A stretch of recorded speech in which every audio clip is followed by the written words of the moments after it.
निम्न स्तरीय जीवन शैली अश्लील मनोविज्ञान के साथ जीने वाले इस वर्ग के चरित्र को कमलेश्वर जी ने अपनी लेखनी से बखूबी उकेरा है।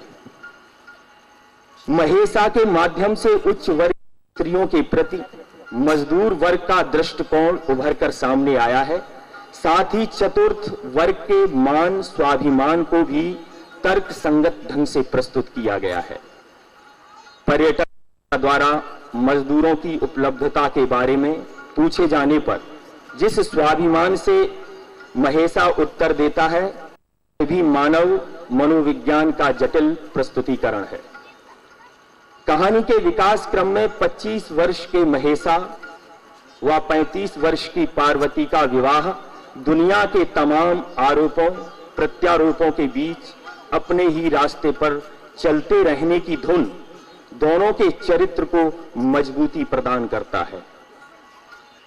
यह मानवता के अंधे रीति रिवाजों के मुंह पर करारा तमाचा है। मृत्यु पूर्व पार्वती की मंदिर धर्मशाला बनवाने की इच्छा का सम्मान करती पार्वती की मृत्यु के बाद महेसा द्वारा दलदली नीली झील को खरीदना मानव का जीवन संरक्षण एवं पर्यावरण के प्रति अविस्मरणीय कर्तव्य की याद दिलाता है। सारांशतः इस कहानी में उच्च वर्ग तथा निम्न वर्ग का मनोविज्ञान, श्रृंगार एवं सामाजिकता तथा मानव एवं पर्यावरण के विभिन्न पहलू को उजागर करता है। पात्र परिचय इस प्रकार है। सूत्रधार राघवेंद्र सिंह भदौरिया, महेश पांडे, विवेक नामदेव, पार्वती राधा शर्मा, मजदूर गणेश, आशीष, रेष्टी, व्रत, Romeo, शेषव, master नरश्रेष्ठ, जगन्नाई Gaurav Sharma, nine Manisha Sawant, office मियां जितेंद्र वर्मा, चिड़िया, रोमियो, केवल, देवेश, हनी, निशा, सागरिका, पर्यटक अयान, कुंजम सिजा, पांचाली वर्धन, रेवा वर्धन, काशवी, वेशभूषा पांचाली वर्धन, रेवा वर्धन, कुंजम सिजा, मंच सज्जा अयान यादव, सुरेंद्र मोहन, मंच सामग्री जितेंद्र, देवेश, गौरव गणेश, रूप सज्जा साधना कुशवाहा, रजनी, रिंकू मरिंग, संगीत संयोजक सोमेश सागर, प्रकाश सुरेंद्र मोहन सिंह, छायांकन संजय अरोरा, विशेष सहयोग गौरव सिसोदिया। तो लीजिए आपके सामने प्रस्तुत है नीली झील।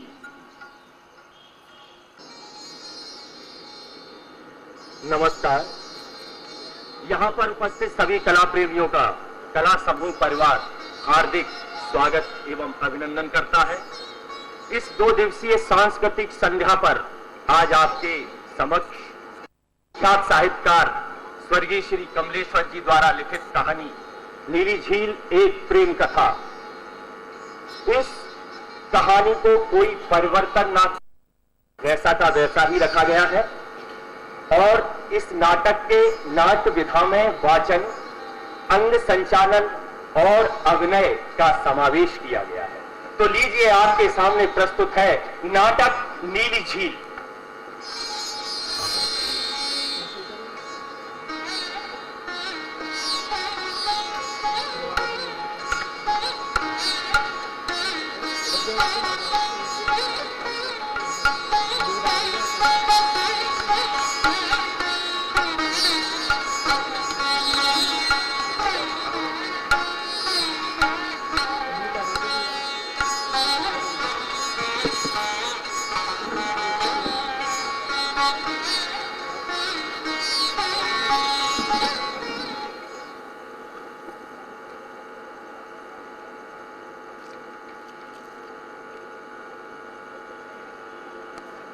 बहुत दूर से ही वो नीली झील दिखाई पड़ने लगती है।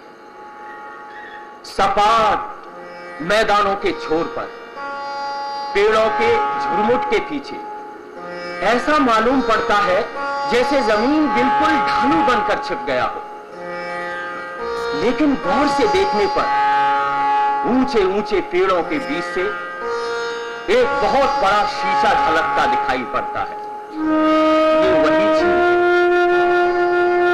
और इसी झील पर जल पक्षियों का शिकार करने के लिए आए हुए अंग्रेज कलेक्टर ने कहा था, इतनी खूबसूरत है झील, जैसे जमीन में हार चढ़ा हो। झील तक पहुंचने के लिए पक्का रास्ता होना चाहिए। ये 30 साल पहले की बात, और बस्ती से झील तक का रास्ता बनाने के लिए आए हुए मजदूरों की टोली में वो भी आया था, और उसने खूबसूरत मैम की आंखों को देखकर कहा था,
इसकी आंखें तो बिल्कुल नीली झील की तरह लगती है। इस साले को तो मैं इससे कैसे निकल पाया चाहे। अरे मैम जान पड़ती तो साले की चमड़ी उधर जाती।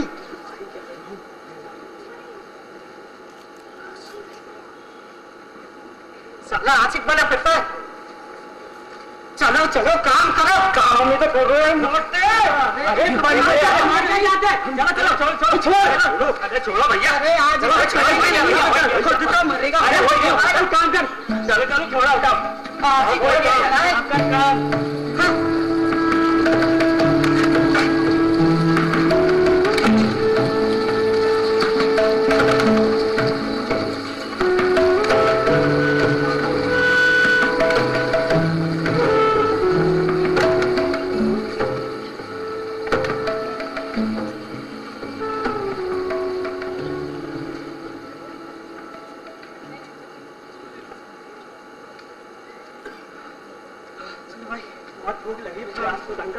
आज तो बहुत थक गया भैया। अरे उसने तो हमारी मराई भी दिया। ले आओ भैया। हाँ भैया प्यार ले आओ।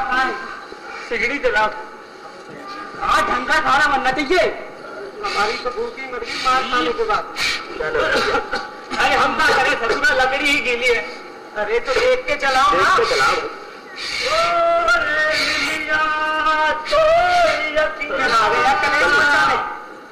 बड़ा जुल्म डायोरी ओ रे मिमिया तोरी अखियां बड़ा जुल्म डायोरी। अरे दर्द ऐसे थोड़ी नहीं गाते हैं। तो कैसे गाते हैं? ओ री मिमिया तोरी अखियां। मजा आएगा माना। तो फिर ओ री मिमिया तोरी अखियां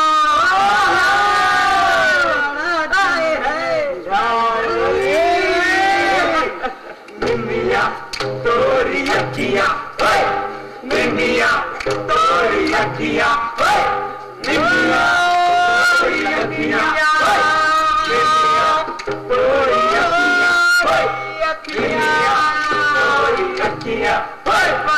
मिमिया तोरी अखियां मिमिया तोरी अखियां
सुबह काम शुरू होते ही सैलानियों की एक पार्टी वहां आकर रुक गई।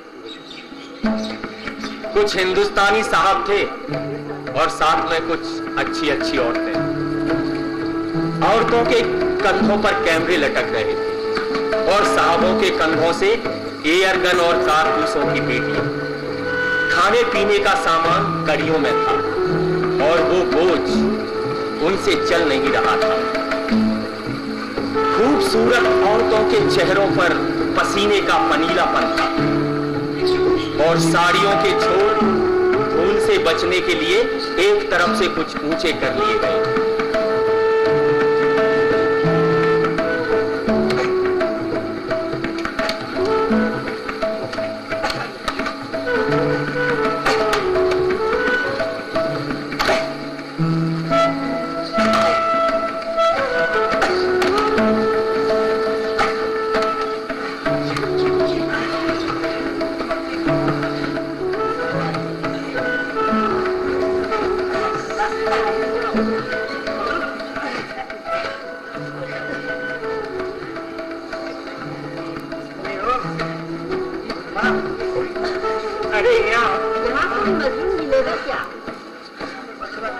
मजदूरी चाहिए तो खोज ले, हम सरकारी गैंग के आदमी हैं। थोड़ी सी मदद चाहिए थी, इसलिए पूछा। यह सामान जीप तक ले जाना है। ऐसा कहिए ना, मदद तो मिल सकती है।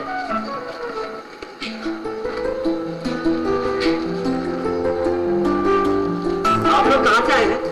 कोलकाता। कोलकाता? यहाँ किस लिए आए हैं? मेरा स्टेशन चाहिए। अच्छा अच्छा, चलिए चलिए, आइए मेरे साथ आइए। यहाँ जाइए, ये बैग भी दे दीजिए।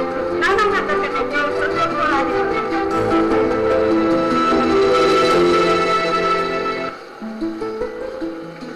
अरे वहाँ नहीं, वहाँ अंदर पड़ेगा। आप लोगों को रास्ता पता नहीं है, हमारे पीछे आइए। आइए।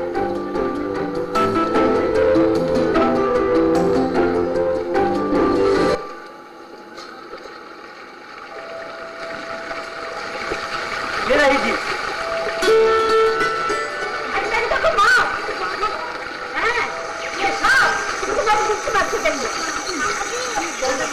जैसे साहब समझाया मैं मेरे को, कितना भी नहीं समझते। साहब नहीं है वो, चिड़िया है चिड़िया। अरे ना माने तो देखती रहो। वो सूट पे देख रही हो, वो वहाँ, वो ये काली चिड़िया लगी है ना, उसी का साथी पक्षी है ये। हाँ, वही काली चिड़िया। पक्षी तैरने का बहुत शौकीन होता है, बस खाने की काली सांस निकाल के तैरता रहता है। मछली। और अभी जब सब जाएगा ना तो उड़ के अपने कुंडी में आएगा।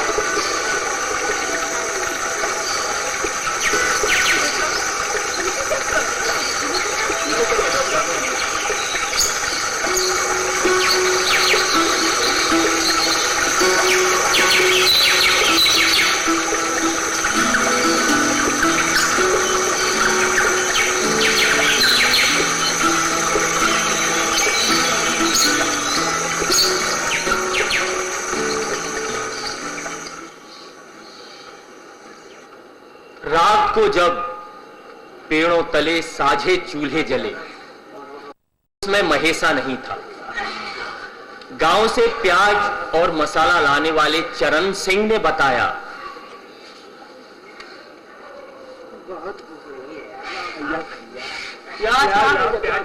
अरे प्याज लेके क्यों नहीं? तो दे दिया करो, कैसे बुला रहा हूँ तुम्हारा। अरे अरे लड़ो मत, रोज सिगड़ी चला के बैठ गया था। आओ चरण सिंह। अरे आओ, आज मनीषा नहीं आया? वो घी की चुपड़ी रोटी खाएगा आज। कहाँ? गाँव में?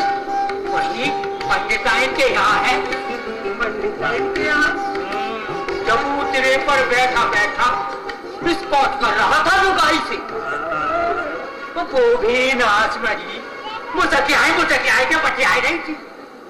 पत्तीदार बाल काढ़े और जेवर पहने साथ बैठी थी। बड़ा साला तू। उससे कैसे हंसनाई हो गई? अरे तू चाहे तो तू कौन मैं कैसी बात करते हो?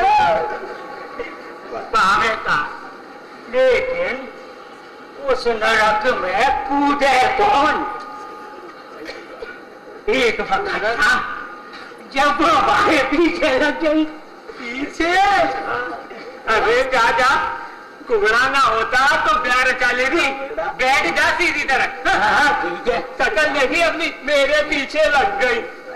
गांव के ठाकुर ने जान दे दी पर नजर नहीं मिलाई उसने।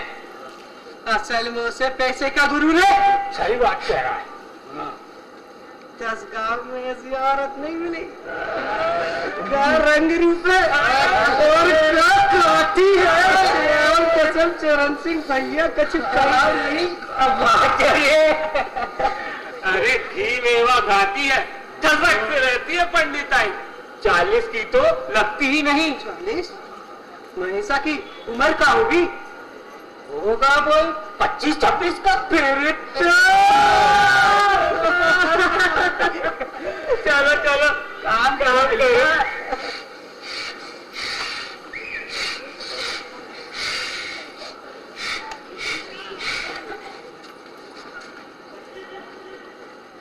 झील तक तो वो सड़क पूरी नहीं बन पाई, पर महेशा गैंग से बिछुड़ गया। विधवा पंडिताइन ने उससे शादी कर ली थी। लोगों ने तरह तरह की बातें की। किसी का कहना था जवान देखकर पंडिताइन ने फांस लिया है, तो किसी का कहना था महेशा रुपया पैसा देखकर ढरक गया है। जो भी हो, दोनों तरह से लोगों को अच्छा नहीं लगा। किसी को बुरा देखते हुए लोग बर्दाश्त नहीं कर पाते और किसी को अच्छा बनते देखना उनसे सहा नहीं जाता। लेकिन महेशा ने की परवाह नहीं की। पंडिताइन फिर से सुहागिन हुई थी और इतने दिनों बाद जब उसकी मांग में सेंदूर और गोरे माथे पर पत्तीदार बालों के बीच बिंदिया चमचमाई तो उसका रूप दुगना हो गया।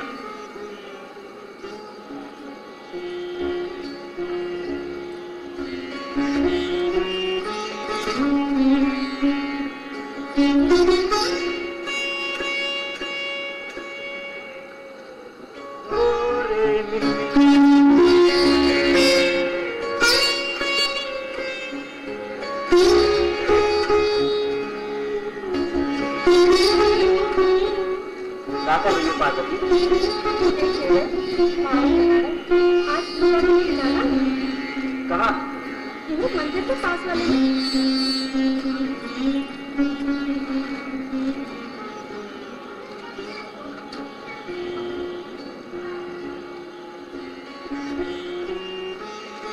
अरे ये क्या कर रहे हो?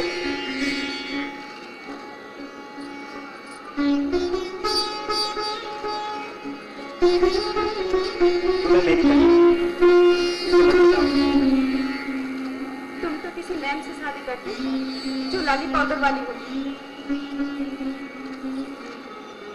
तुम कहीं से कम हो गया? छोड़ो, चलो पूजा के लिए देर हो रही है। चलो ना।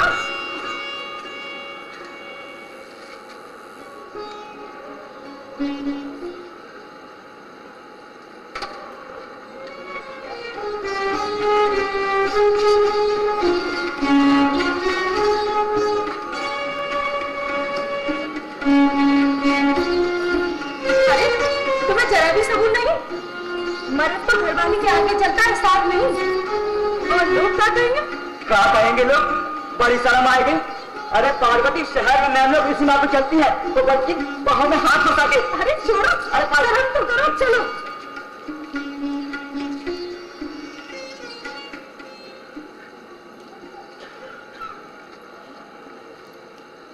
बस्ती में हरदम महेशा और पार्वती की बात होती, पर दोनों को किसी की चिंता नहीं थी। पार्वती रुपए का लेन देन करती थी और सबकी चोटी अपने पांव के नीचे रखती थी। बस्ती में ऐसा कौन था जिसे वक्त बेवक्त 4 पैसों की जरूरत नहीं पड़ती। जो लोग पीठ पीछे महेशा और पार्वती को कोसते, सामने आकर चिकनी चुपड़ी बातें करने लगते। पर दोनों को इसका एहसास था, पर दोनों इतने मुक्त थे कि कभी अपना मन ही नहीं जलाया। महेशा अब निश्चिंत हो गया था, काम धाम करने की उसे जरूरत नहीं रह गई थी। पर एक बार वो दिन भर घर नहीं आया।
जंगल तक गया था पार्वती। मिलकर घूमने से मन नहीं भरता, सो जंगल तक गए थे। अरे पार्वती, जंगल में तीतुर देखने गया था। सुनो बच्चों, हमें ससुरे का झूठ से कहा था। तीतुर ही देख लेते तो बल्दू के घर देख लेते। सुना है वो तो तीतुर लड़ाता है। अब बनते में तीतुर को कहा देखा पार्वती? हमने कहा हमें छुओ नहीं। हमें कौन पालना तो है नहीं। पता नहीं लोग कैसे चिड़ियों को पाल लेते हैं पार्वती। तुम हमारी बात का सच एक कहा गए। ये पार्वती देखी बोले बहुत कुछ नहीं करे। अब देखो जी, हमने कह दिया, हमारी बात का सच जवाब दो कि तुम कहाँ गए थे। अब हमने ईमान से बता दिया, लड़ना है तो सवेरे लड़ेंगे। देखो ना पार्वती इतने कांटे चुप गए। जंगल तक जाओगे तो कांटे ही तो चुभेंगे, फूल थोड़ी चुभ जाएंगे। पानी पी लो।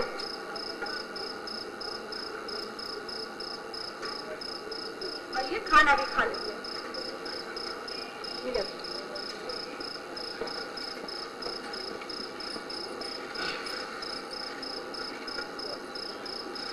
रुपया पैसा बहुत फैल गया है, वसूल नहीं होता। तुम जरा लोगों से कहो। सुनो, ये काम तुम ही करो पार्वती, ये हमसे नहीं होगा।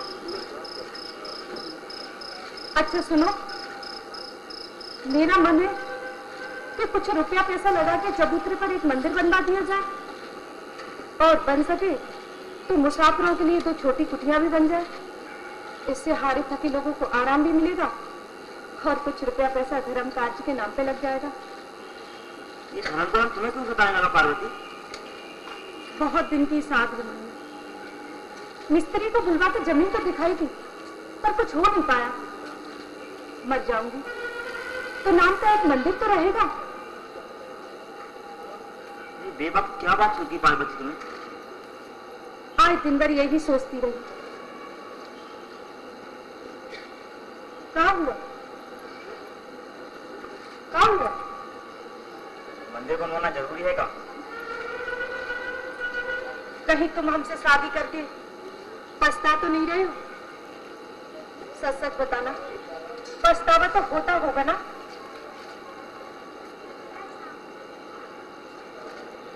हाय दिन भर यही सोचती रही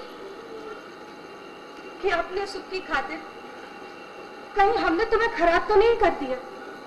काहे का पछतावा पार्वती, हमने कभी इस बारे में सोचा ही नहीं। कभी नहीं सोचा? हमने कभी नहीं सोचा पार्वती। शादी के बाद भी नहीं सोचा?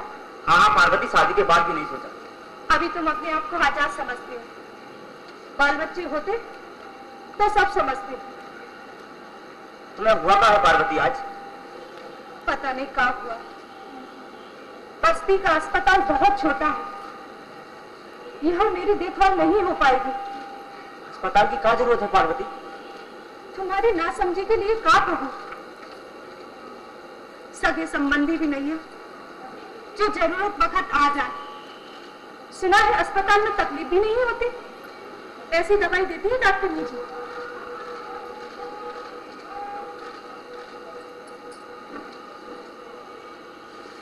सच पार्वती? सच पार्वती, सच?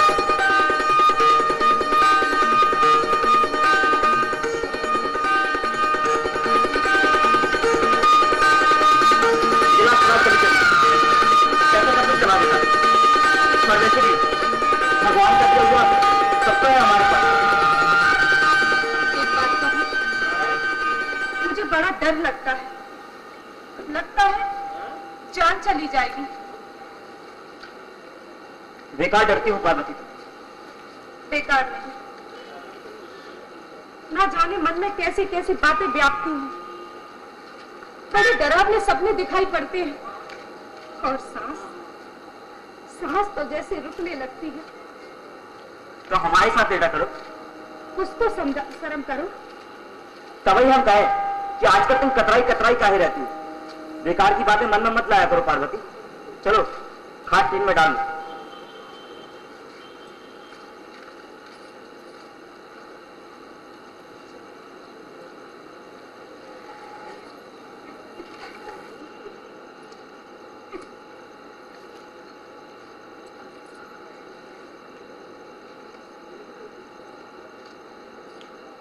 ये चाकू तकिए के नीचे रखो,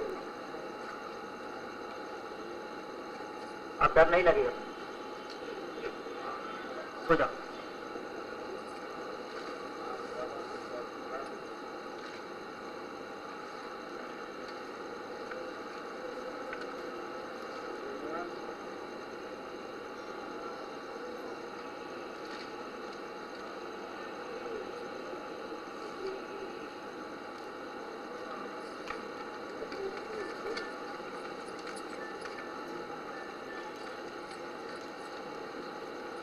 उस दिन वो हाफिज जी की दुकान पर बैठकर लौट रहा था।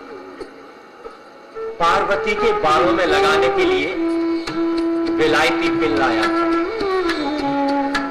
और इनके पत्रे पर बनी मैम को वो ताक रहा था।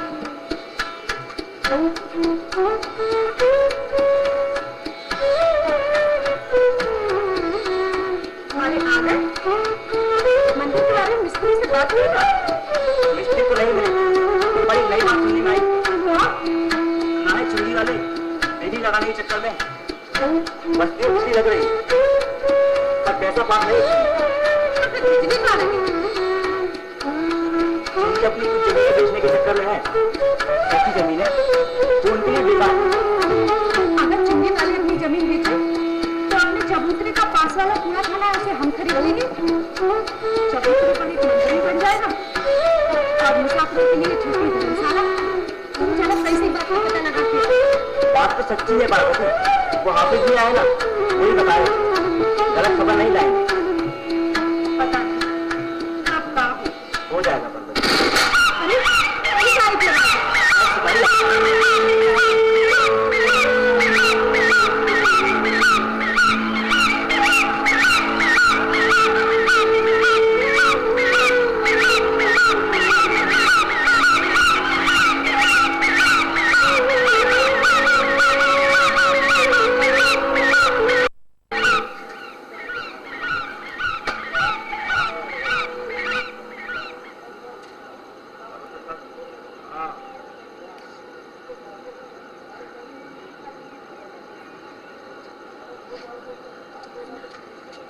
इतनी सुंदर चिड़िया है पार्वती, लेकिन मुर्दा खाती है। पता नहीं इतनी सारी कहाँ से आ जाती है। ये मेहमान चिड़िया है, ये कार्तिक खत्म होते आती है और फागुन चेत लौट जाती है। पार्वती, एक बात कही। कहा? हमने कुछ चिड़िया के अंडे लाके रखे। अंडा? हाँ हाँ अंडा, तुम्हें नहीं बताया, नहीं तो तुम घर से निकाल देती। वो तो हम अब भी निकाल सकते हैं। दिखाओ। चलो दिखा।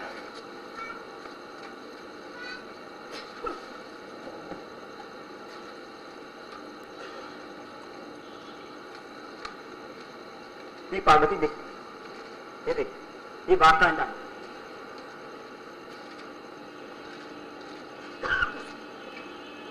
और ये सारस का।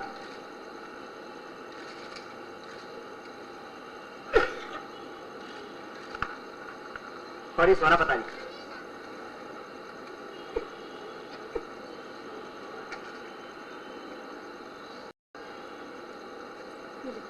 इसे संभाल। हाय भैया, ये क्या होगा? अनंत हो गया। हम नहीं बचेंगे। हम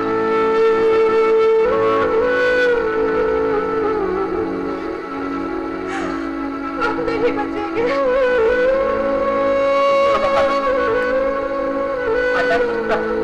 हम नहीं बचेंगे। कुछ होगा पार्वती, अंडा ही टूटा है। अंडा ही तो टूटा है पार्वती। कुछ नहीं होगा पार्वती, अंडा ही तो टूटा है।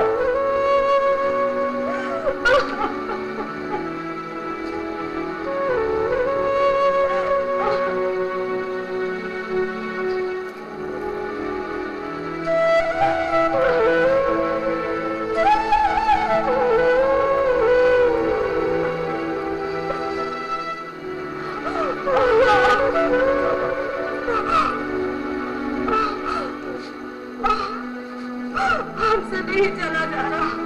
चलो।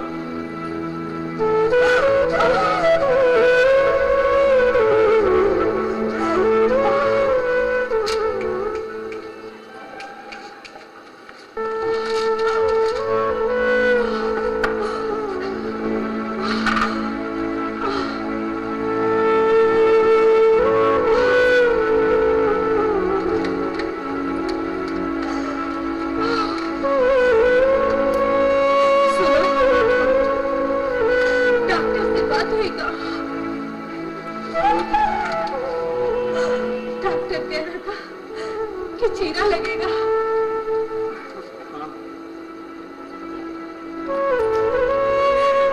मंदिर जरूर बनवा देना। हम नहीं बचेंगे। कुछ नहीं होगा पार्वती तुम्हें। पता नहीं ईश्वर को क्या मंजूर है। तुम जीती जाती घर पहुंचोगे, हम मंदिर बनवा देंगे तो तुम चला जाओ पार्वती।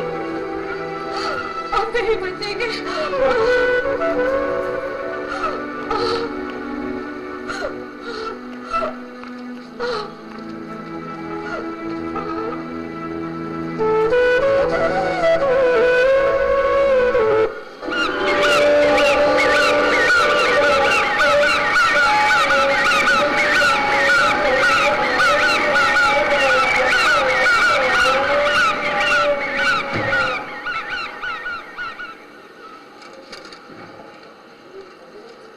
लेकिन पार्वती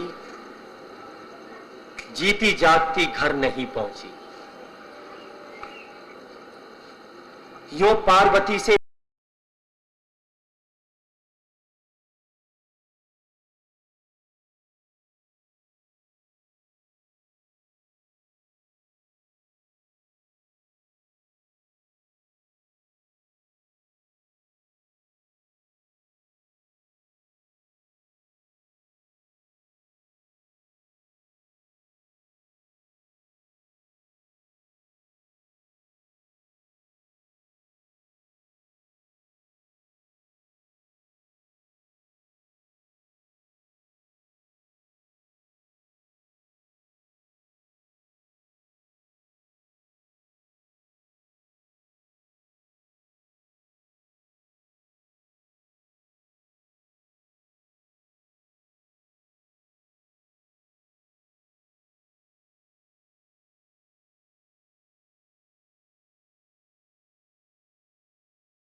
जगन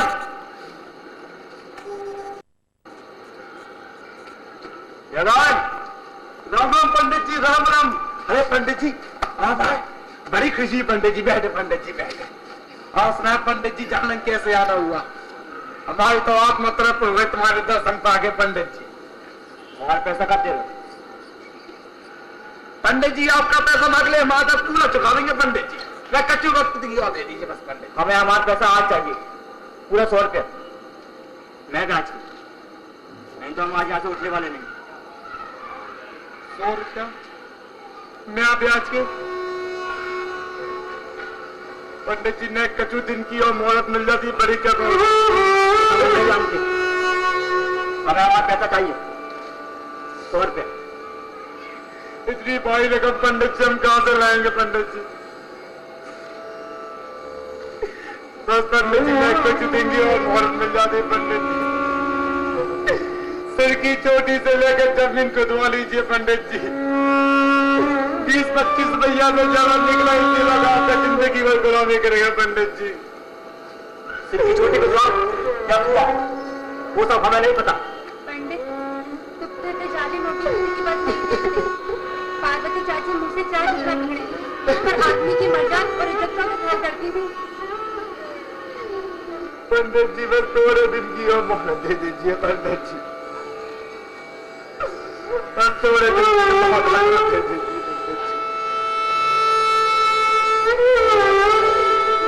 भगवान आपको खुश रखे।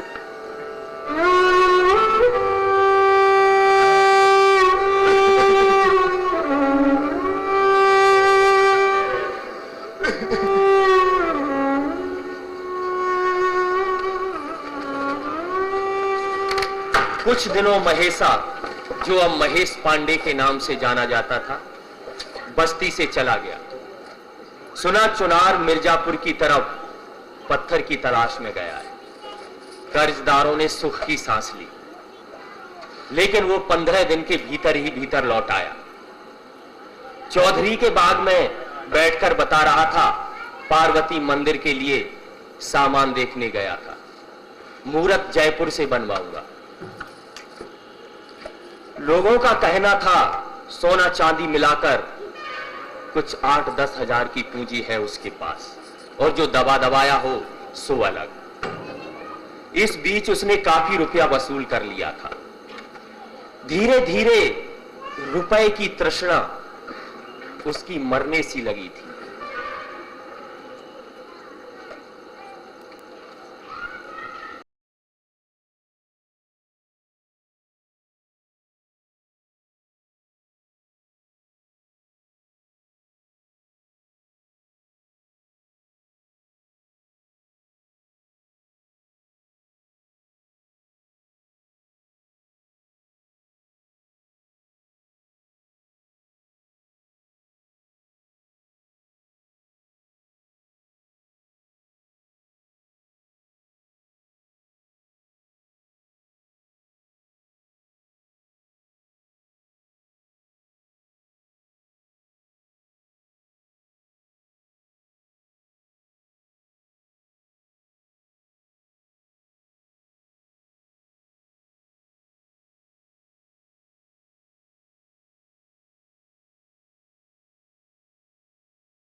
नीलामी वाले दिन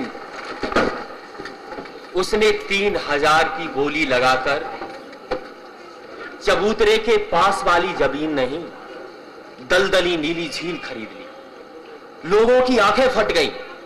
मंदिर के नाम पर इसने धोखा दिया है, सारा पैसा हजम कर गया है।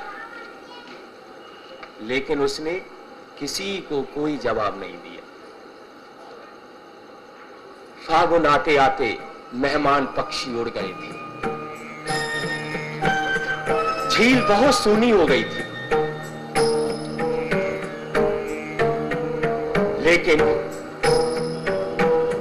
लेकिन उसे विश्वास था कि एक ना एक दिन ये अपने झुंडों के साथ कार्तिक अगहन तक जरूर वापस आएंगे। महेश पांडे लिखना पढ़ना तो नहीं जानता था, लेकिन झील वाले रास्ते के पहले पेड़ पर उसने एक तख्ती जिस पर लिखा था, यहां शिकार करना मना, और नीचे की पंक्ति में लिखा था, दस्तखत नीली झील का मालिक महेश पांडे।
सभी कलाकारों, मंच पर और यहाँ बैठे हुए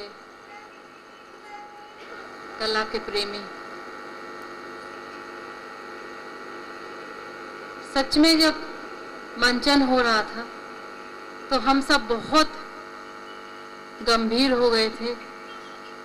और जैसा कि हम आज देखते हैं कि ये मंचन नाटक एक कहीं ना कहीं लुप्त से होते जा रहे हैं, पर इस तरह की प्रथा हम सब बहुत पहले देखा करते थे और आज भी वो प्रथा जीवित है। और कलाकारों के द्वारा बहुत सुंदर नीली झील का मंचन जो यहाँ किया गया है, मैं सभी कलाकारों को बहुत बहुत शुभकामनाएं देती हूँ और ईश्वर से कामना करती हूँ कि ये संस्था इसी तरह इन कलाकारों को बढ़ावा दे और जहां लगे कि मेरी जरूरत है मैं संस्था के साथ हूं। और कलाकारों को तो कहीं ना कहीं सिर्फ मौका मिलना चाहिए, वो अपना हुनर जरूर दिखाते हैं। वही आज हुआ कि आप सभी ने बहुत अच्छे से उस नाटक को किया और उस नाटक को करने में कहीं भी ये महसूस नहीं हुआ कि आप एक नाटक कर रहे हैं, क्योंकि आपके जो भाव थे चेहरे के हों या कला के बहुत सुंदर थे। मैं आप सभी को बधाई देती हूँ।